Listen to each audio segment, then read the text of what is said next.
A paz do Senhor, aqui é o professor Marco Faleiro da Logos Ensino Superior de Teologia e você está na disciplina Apologética Cristã, que é do curso de Bacharel em Teologia.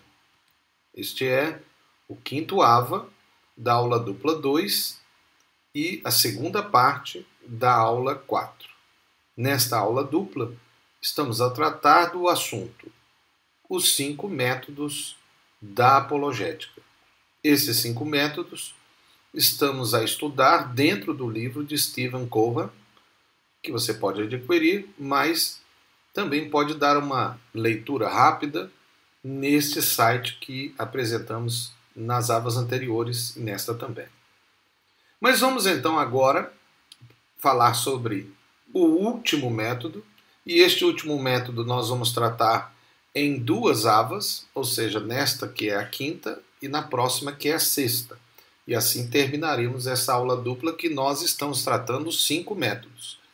Os métodos são o método clássico, evidencial e o caso cumulativo, que teria uma relação com o período do início da igreja até o período moderno, e eles são entrelaçados.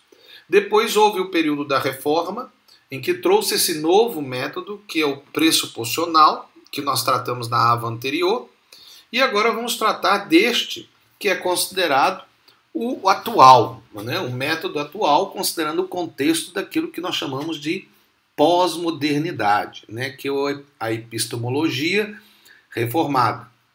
Veja, esse último método é o mais contemporâneo, fruto já de uma proposta apologética para o pensamento pós-moderno. Kelly James Clark é talvez o maior incentivador deste método. Você pode procurar material dele para estudar um pouco mais acerca deste método. Mas, nesta ava, nós vamos fazer uma primeira análise do pensamento pós-moderno, porque é aquele que é mais vigente nos dias atuais. É verdade que nas sociedades do mundo existem pessoas que ainda pensam de uma forma como do início, né, que a gente chama primitivo. Não é que eles são primitivos, mas eles estão como que no pensamento da era chamada primitiva. Então não considere que eles são primitivos, não é essa a proposta. É a proposta de pensamento de eras históricas. Então muitos ainda pensam como naquela época primitiva. Outros já pensam como no período medieval. Muitos ainda estão a pensar no tempo medieval. Outros já pensam como no tempo moderno, que é muitos dos mais velhos que ainda pensam de uma forma racional, né? A razão do modernismo. Mas agora a nova geração que surge já pensa de uma forma diferente. É isso que nós queremos analisar para a gente considerar esse último método. Vamos ver então. Para muitos, estamos vivendo um novo momento, que seria o que é chamado de a morte da razão. Então, no período moderno, né, de 1800, 1900, até os idos do ano 2000, né, porque para muitos as quedas das torres gêmeas seria o marco, né, que dividiria as 2 eras, né, históricas, a era moderna e a era pós-moderna, houve a morte da razão, que era a base de todo o pensamento moderno. Tudo tinha que ser racional, tudo tinha que ser lógico, tudo tinha que ser cientificamente comprovado.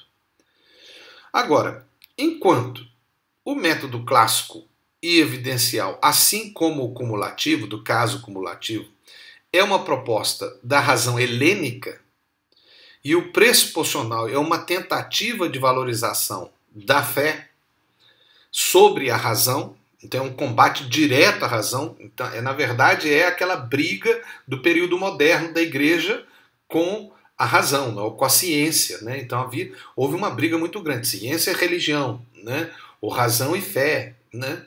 E então surgiu uma escola pressuposicionalista que precisava defender a fé e diminuir a razão. Né? Então essa era a proposta. Agora, o método epistemológico reformado, que é esse que é a proposta, conforme Cohen, para os dias atuais, é a tentativa de criar uma proposta apologética para os dias atuais. não há como fugir da linha de desespero dos dias atuais, como propostas desde que a morte de Deus do filósofo alemão Friedrich Nietzsche, no final de 1800, ainda no tempo moderno, né, mas já inaugurando, né, o fim do modernismo, né, e já criando a crise que sucumbiu naquilo que é chamado de pensamento pós-moderno. Então, Friedrich Nietzsche inaugurou o período antecessor ao pós-modernismo. Sempre isso acontece, né? Sempre tem os predecessores, né? Antecessores, que são aqueles que falam antes do fato acontecer, né? Como houve, por exemplo, aqueles pré-reformistas antes da Reforma Protestante, né? Agora, vejam o que Nietzsche fala no seu livro Gala Ciência. Olha a afirmação dele, que ficou clássica, conhecida no mundo inteiro, extremamente combativa, é claro, pelo cristianismo, pelos religiosos. Mas Nietzsche afirmou o seguinte, preste atenção: Deus está morto. Deus permanece morto. E quem o matou fomos nós. Olha que interessante a frase dele é muito forte. Agora, o que me chama a atenção é essa proposta dele, de que Deus foi morto por nós. É claro que quando Nietzsche faz uma afirmação como essa, ele, em tese, ele está desconsiderando a existência de Deus. Ele, em tese, ele está sendo um ateu. Por quê? Porque como nós vamos matar Deus? Se Deus existe e ele é um ser todo-poderoso, criador dos céus e da terra, ele é eterno, é todo-poderoso, como nós poderíamos matá-lo? Seria impossível, até racionalmente pensando. Então é óbvio que quando Nietzsche faz isso, ele demonstra, na sua frase, basicamente um ateísmo. Então a ideia dele não é que Deus é um ser, mas sim que é uma ideia. Né? Então é uma ideia. Então a ideia de Deus morreu, seria de fato a proposta dele. Mas é claro que ele tem que falar de uma forma que impacte, né, as pessoas. E impactou o mundo inteiro, a filosofia. Até hoje todos estudam essa proposta dele. Veja, então a afirmação de Nietzsche, essas são frases mais conhecidas, mas ele continua o seu raciocínio e ele faz 6 questões que eu quero então continuar o que ele falou no seu livro. Porque o que a gente viu anterior é Deus está morto. Deus permanece morto e quem o matou fomos nós. E ele continua então com essas 6 questões. Como haveremos de nos consolar nós, os algozes dos algozes? Olha que interessante. O que o mundo possuiu até agora de mais sagrado e mais poderoso sucumbiu, enxangue, os golpes das nossas lâminas. Quem nos limpará desse sangue? Qual a água que nos lavará?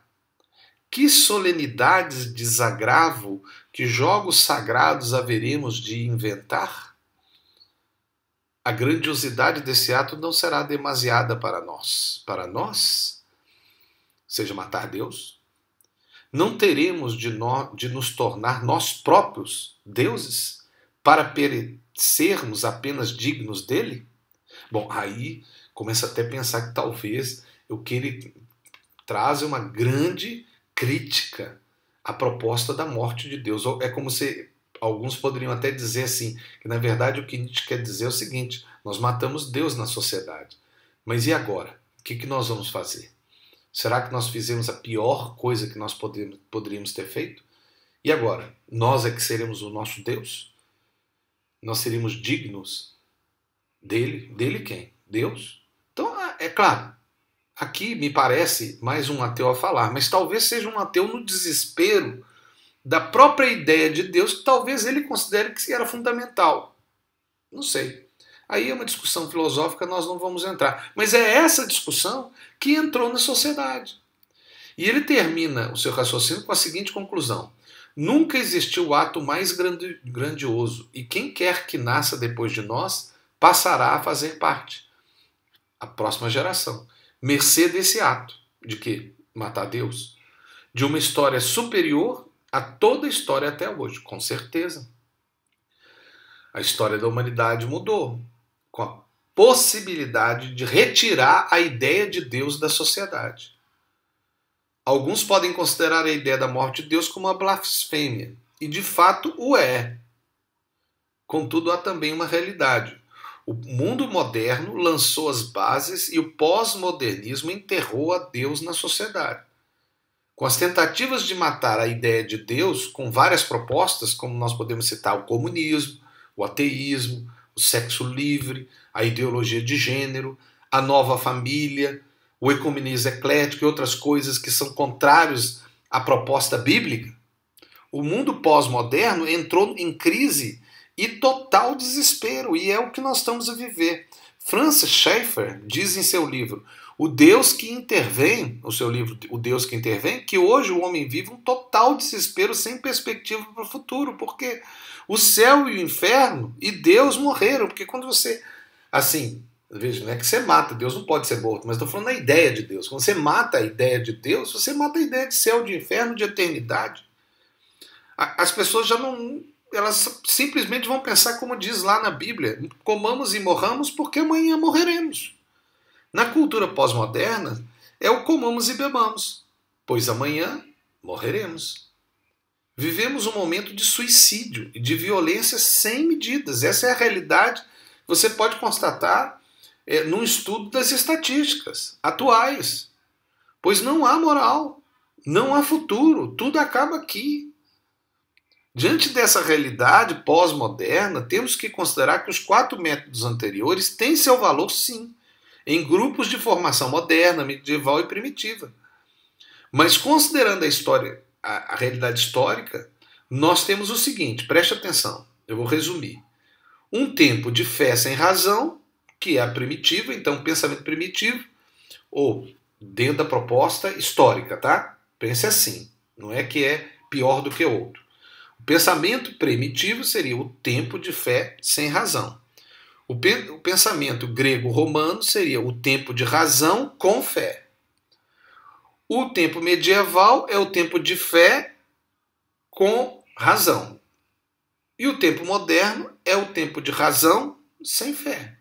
E agora? Então veja, fé sem razão, razão com fé, fé com razão, razão sem fé. Então são 4 realidades humanas da história humana. E agora? Nós temos na pós-modernidade. Nós diríamos então que nós estamos num tempo sem fé e sem razão, na busca da felicidade. Então o alvo é ser feliz, independente da fé ou da razão, independente se é certo ou se é errado, independente se é cristianismo ou se é satanismo, não importa. O mais importante é a felicidade. Vamos rever os 4 anteriores e o próximo, né? Então nós temos aí os 5 métodos, que é o método clássico, evidencial, cumulativo e pressuposicional. E agora, na próxima AVA, nós vamos falar especificamente da epistemologia reformada, mas agora nessa AVA chamando atenção à realidade atual pós-moderna. Eu só queria, antes de terminar, aqui é o professor Marco Faleiro, da Logos Ensino Superior de Teologia. Você está na disciplina Apologética Cristã, do curso de Bacharel em Teologia. Mas quando essa proposta pós-moderna de busca de felicidade é levantada, com isso nós não estamos criticando a busca da felicidade. Eu até, como vocês me conhecem, tenho uma frase que eu gosto de sempre falar nas minhas aulas, que é: seja feliz, mas faça alguém feliz. A única questão é que, para ser feliz, nós temos que ser felizes conforme a orientação da felicidade de Deus, proposta pela Bíblia. Não uma felicidade proveniente de uma intelectualidade ou uma razão, ou sem razão, ou sem fé, né? Algo que não provém de Deus. Porque somente existe uma verdadeira felicidade se ela vier de Deus. Então, seja feliz, mas faça alguém feliz. Amém? Deus te abençoe, em nome de Jesus. Amém.